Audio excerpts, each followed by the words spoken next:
আপনারা দেখছেন পশ্চিমবঙ্গের জনপ্রিয় নিউজ পোর্টাল চ্যানেল ভারত বিকাশ নিউজ এক্সপ্রেস।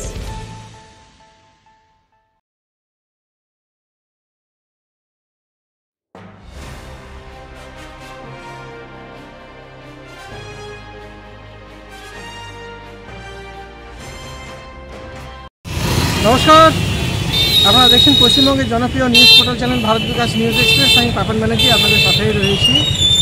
আসানসোলের একজন স্বনামধন্য ব্যক্তি, যাকে সবাই গোটা আসানসোল শিল্পাঞ্চল এক নামে চিনে, হিউম্যান রাইটসের যিনি বুম্বাদা রয়েছেন, বুম্বা মুখার্জি। আমরা খবর পেয়েছিলাম যে ওনার মা পড়ে গিয়ে কোমরে চোট পেয়েছেন এবং আমাদের যে আসানসোলের যে স্বনামধন্য যে হসপিটাল রয়েছে, হিলভিউ যে হসপিটাল রয়েছে, হিলভিউ হসপিটালে ওনার মাকে এখানে অ্যাডমিট করা হয়েছে।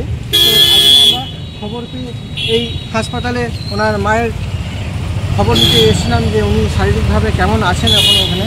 তো বুম্বা মুখার্জি মহাশয়ের সাথেও দেখা হলো, আমরা তার সাথেও দেখা করলাম, সরাসরি তার সাথে দেখা করেছি এবং তার মায়ের শরীর স্বাস্থ্য নিয়ে আমরা অনেক কথাবার্তা বললাম এখানে এবং ডাক্তারের সাথেও এখানে কথা হয়েছে। তো খুব শিগগিরই ওনার একটা অস্ত্রোপচারও হবে।